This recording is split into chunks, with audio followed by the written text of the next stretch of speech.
Hi, I'm Steve Gurney with the Positive Aging Community, and we have got a treat today because I am talking to some leaders in cognitive wellness and cognitive health, and we're going to learn about some innovative practices and ways that we can make sure that our cognition and our brain health is all up to speed. So, welcome to Dr. Clay Ackerly and Dr. Amy Sanders. Before we dive into a discussion on cognitive health, let's get to know the two of you a little bit better. Dr. Ackerly, I'll start with you. Tell us a little bit about your background and what led you to Sunday Health. Absolutely. Thank you, Steve. Great to be here. Really appreciate the opportunity to speak to your community. I am a primary care physician with a special interest in the care of older adults. I've been a primary care physician for about 15 years now. And I have to say, over the past decade plus, the most important area and the biggest concern that continues to come up again and again as we know there are myriad health challenges out there, and there are a lot of different doctors trying to do a lot of good things, working with patients and communities on health from A to Z. But as we continue to do better fighting heart disease and identifying and treating cancer, the real scary thing at the end is when a patient says, "Oh, I'm worried about my brain. What can I do about it?" And, frankly, I am so excited about the changes that have been happening, the fruition of years and decades of research and hard work by so many good practitioners and so many patients and families who've contributed to the medical science, that the paradigm is shifting.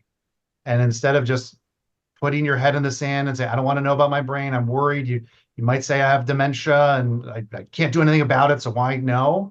My patients are appropriately now saying, "Hey, wait a second, I hear I can actually do something about this. How am I doing?" And it is exciting about how much we can do. And so, as a primary care physician, it's hard to keep up on the very latest of all of these things that are happening.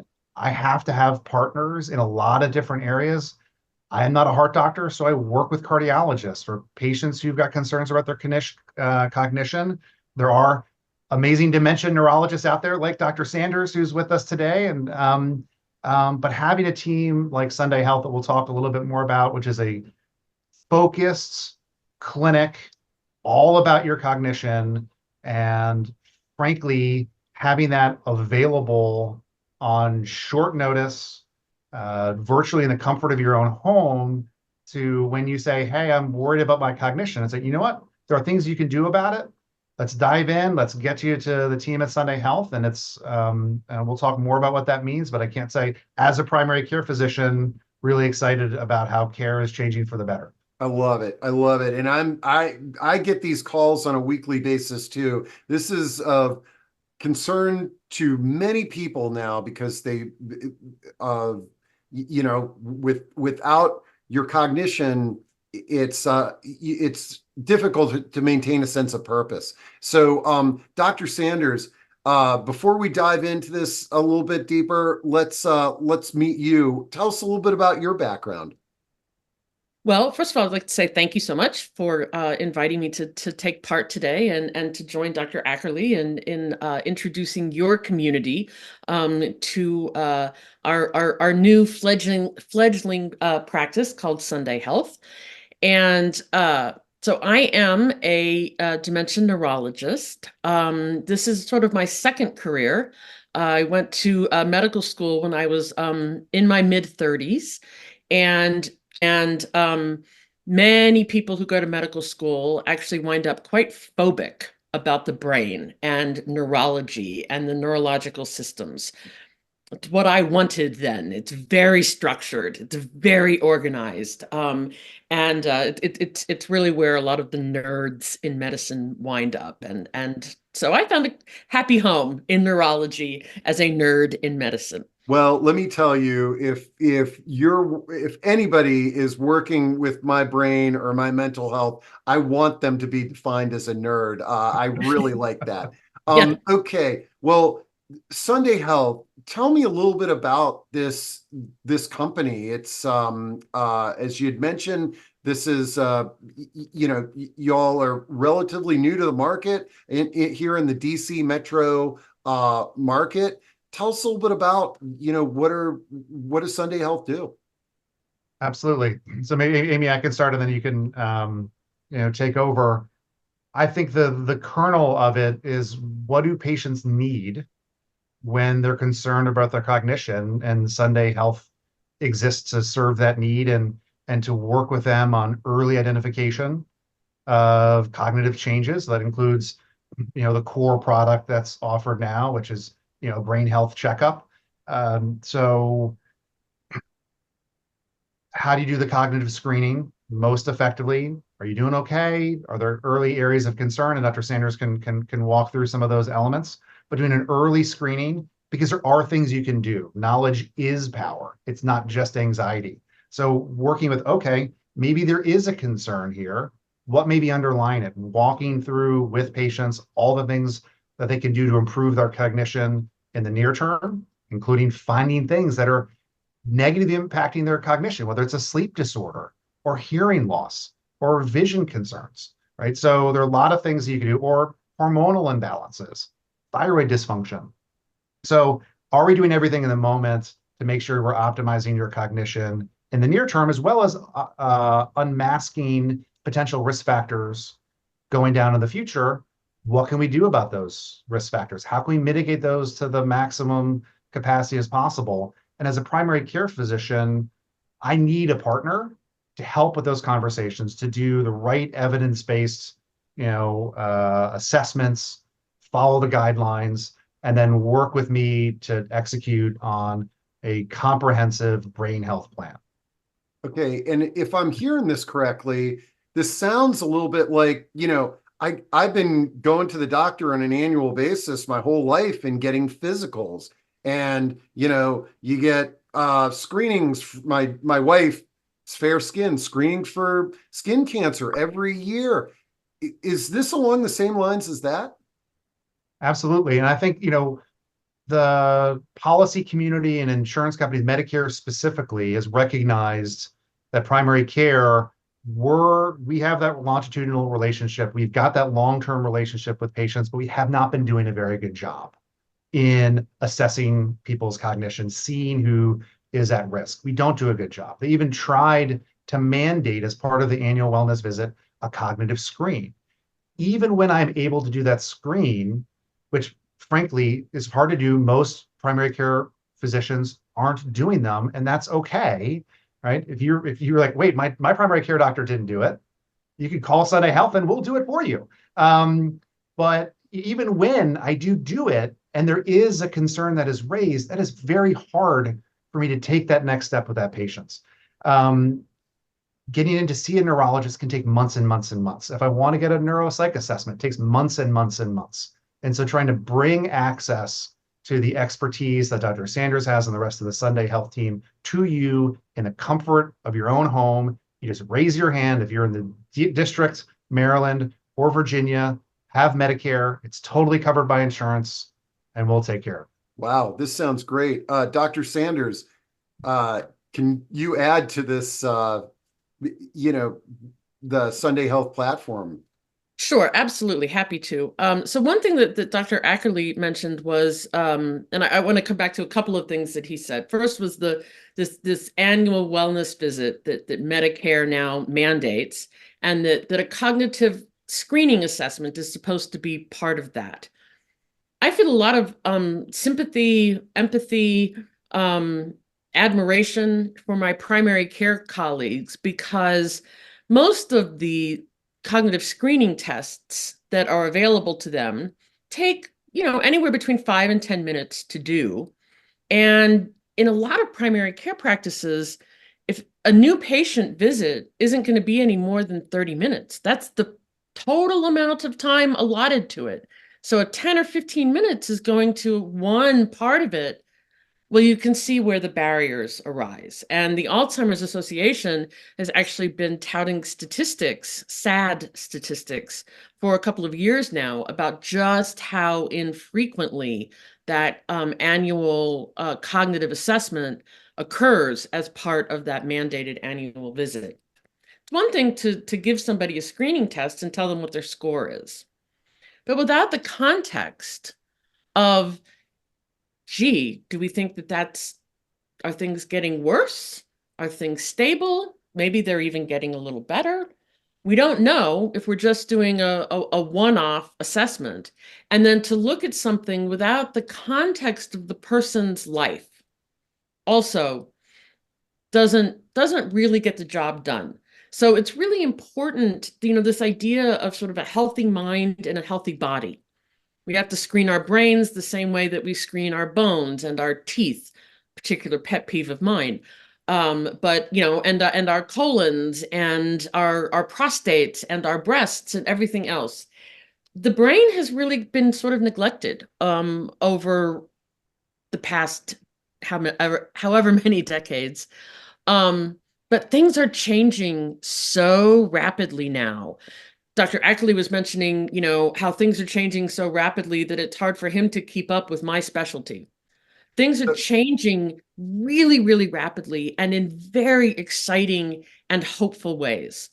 My specialty, neurology, once was known as the specialty of diagnose and adios, meaning that we could tell people what was wrong with them, but we didn't have anything to offer them after we had told them what was wrong with them. That has all changed. And organizations like Sunday Health are going to be needed now in order to help patients reap the benefits of the new scientific knowledge that is coming out. And I'm not kidding when I say this, nearly on a daily basis. Well, and what I like is, and I'm new to this, I've never heard anything like this. This is amazing. But I guess when you get a cognitive screening, is that what you all call it? Okay. That works. But there are cognitive screenings and there are cognitive screenings. And actually at Sunday Health, we do for, as part of our standard approach, everybody gets more than one. Okay. But what I like about this, just like the relationship that we have with our primary care physician who may have did a physical with us last year or 3 years ago, there's sort of this baseline that you're able to develop a relationship and have a conversation. Is that one of the things that we would get when we have this screening at Sunday Health, is that baseline that we can monitor over into the future? That's Absolutely. one of the most important things. I'm sorry, Dr. Ackerly. I just stepped on your toes. No. Please. I was just saying, absolutely. That's super important. One of the most important things about having a brain checkup and getting a cognitive baseline is that baseline is then something against which future comparisons can be made. And we know that the way that people think, their cognition, changes over time. So we can say, well, this might be average normal performance for somebody who's in their mid-30s, but somebody who's in their mid-60s, we have to grade on a curve. We can't use the same barometer to evaluate everybody. So knowing where somebody was when they were in their 30s and seeing where they are when they're in their 60s and deciding, are they have they fallen off of their growth curve? We think of these things when we take our babies to the pediatrician, right? Are they gaining weight the way they're supposed to? Is their head size growing the way that it's supposed to? Well, people talk about the circle of life, and many of the things that that happen in the early stages of life are relevant at the end as well. And monitoring and keeping tabs on are we performing and growing in the ways that we should be for our age is what the cognitive checkup and the brain health baseline are all about. This approach is amazing, and it's just making me realize how our system is so crisis oriented when it comes to this, and that something is wrong, and do I have mild cognitive impairment? Let me get into the neurologist. Whereas I love this idea of developing a baseline, and I imagine that throughout the lifespan, whether I call you up and I do this next week, that you can begin to identify if there are problems or things that I should be changing. Correct? Yes, Absolutely. absolutely. Okay. I mean, I think the one thing, Amy, Dr. Sanders, you're absolutely right about the general trajectory overall. But what I've been so pleasantly surprised by in the last decade of practice is actually how many things we can do to improve our cognition in the near term. How many and underdiagnosed things that impact our cognition, right? Severe depression, the name of severe depression with cognitive changes, it's called pseudo dementia for a reason. Depression can lead to cognitive slowing, sleep disturbance and sleep apnea. Again, as I mentioned before, hormonal imbalances.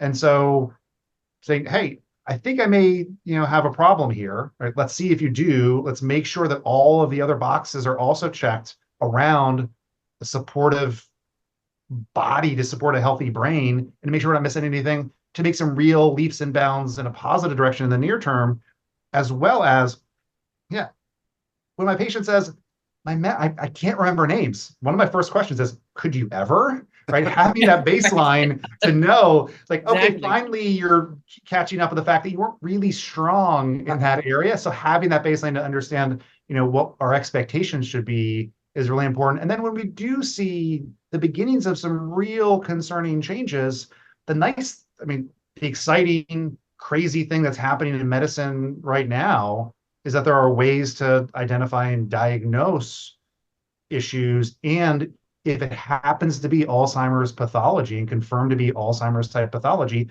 there are now treatments, not just cognitive enhancers, but things that can slow down the progression. And you know what? It's not always about medications. So people think, I don't want to go get my cognition, my thinking evaluated, because if they find a problem, there's nothing that they can do. Nothing could be further from the truth.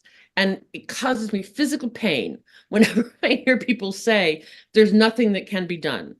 So it's incredibly exciting that for about the past year now, we actually have FDA approved and an FDA approved treatment for the mild stages of the earliest stages of Alzheimer's disease. Mm-hmm.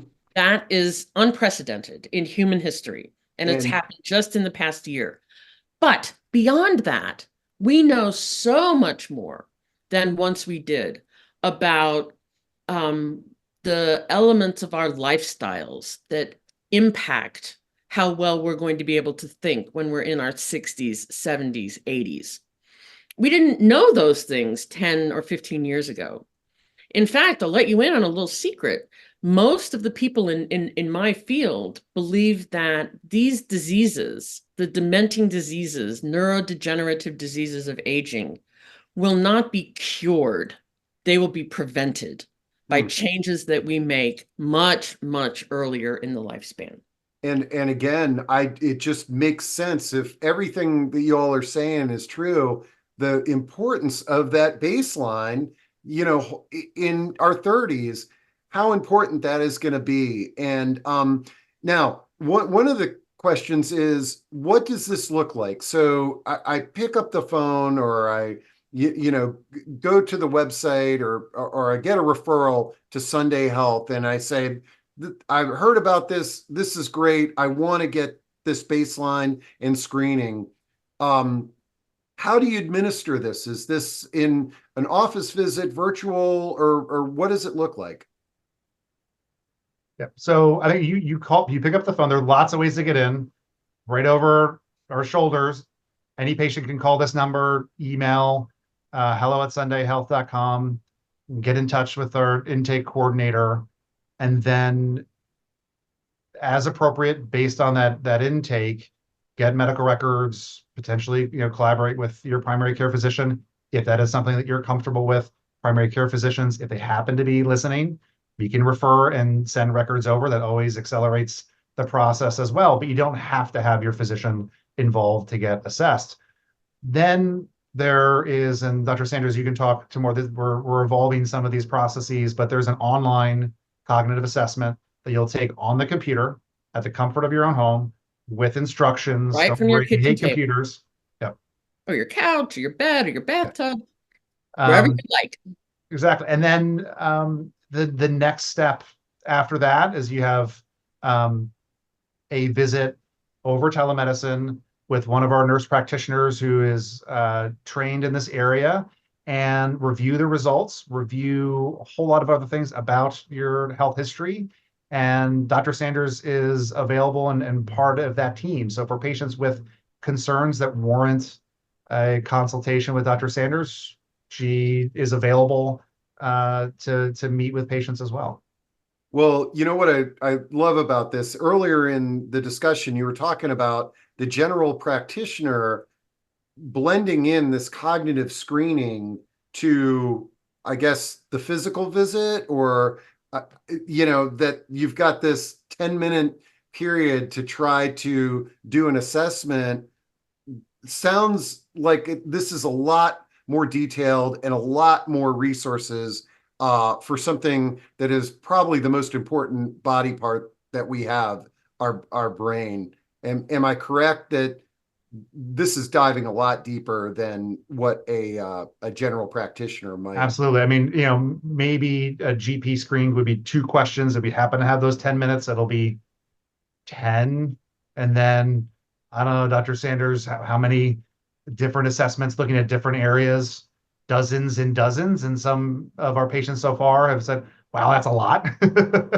But also at the end of going through all of that, it provides that extra level of reassurance. If we're going to say things are looking pretty good, you want to be able to say that with a level of confidence that you've done it in a thorough and evidence-based fashion. These are tools that have been used in research trials and been well validated over the years.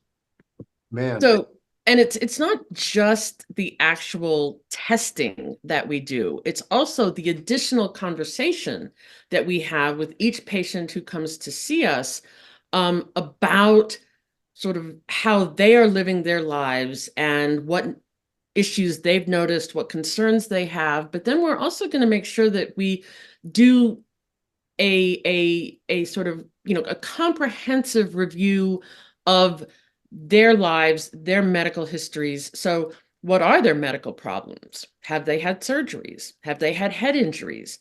What medications might they be on? Are they, allergic to any medications? Is there a possibility that their medications could be interacting with one another? Certain medications we can tolerate well when we're in our 30s and 40s, and not so well when we're in our 60s and 70s. Benadryl, I'm looking at you. That's a major example of a kind of medication that we don't think anything about when we're in our 40s or 50s, but can be quite problematic if we're older. So and can impair our cognition, in fact. So we look at everything. We look at the warning signs, or we, sort of canvas to see, are warning signs happening? I want to know, what do people do for fun? What is important to them? What makes them tick? Because that helps me take better care of them. I have the luxury of time to get to have those conversations with my patients. And then I get to report back to the Dr. Ackerleys of the world, explain what I have found, and I hope that they find that, that's helpful. I've spent much more time than they would ever be able to spend, and I'm, delighted to be able to share what I've learned with them, because it's all for the benefit, the betterment of the patient. Then what does the patient get? The patient actually gets a brain health plan that says, okay, in May of 2024, you came to see us, and this is what we did, and this is how you looked on what we did, and these are the areas where we think you're doing a bang-up job. Keep up the good work.